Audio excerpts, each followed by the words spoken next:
বাঁকুড়া বিধানসভা কেন্দ্রের নির্বাচনী প্রচার ক্রমশ তীব্র হচ্ছে। বিভিন্ন রাজনৈতিক দলের পাশাপাশি এবার জোর কদমে প্রচারে নেমেছে সিপিএমও। আজ বাঁকুড়া শহরের জি মার্কেট এলাকায় প্রচার অভিযানে দেখা গেল সিপিএম প্রার্থী অভয়ানন্দ মুখার্জিকে।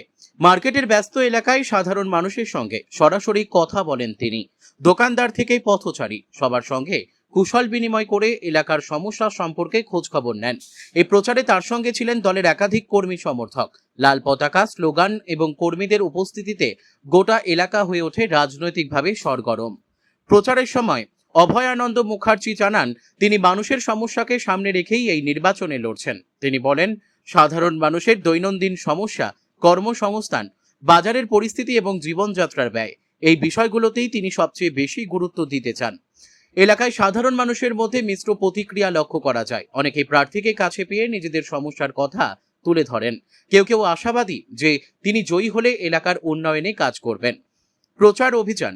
আজকের এই কর্মসূচি শুধুমাত্র একটি জনসংযোগই নয়, বরং সিপিএম এর তরফে একটি বিশেষ প্রচার অভিযান বলেই মনে করা হচ্ছে। মানুষের কাছে পৌঁছে তাদের সঙ্গে সরাসরি সংযোগ স্থাপন করাই এই প্রচারের মূল লক্ষ্য। সব মিলিয়ে বলা যায়, বাঁকুড়া বিধানসভায় এবার তৃণমূল, বিজেপি এবং সিপিএম তিন দলের মধ্যে জমে উঠেছে ত্রিমুখী লড়াই।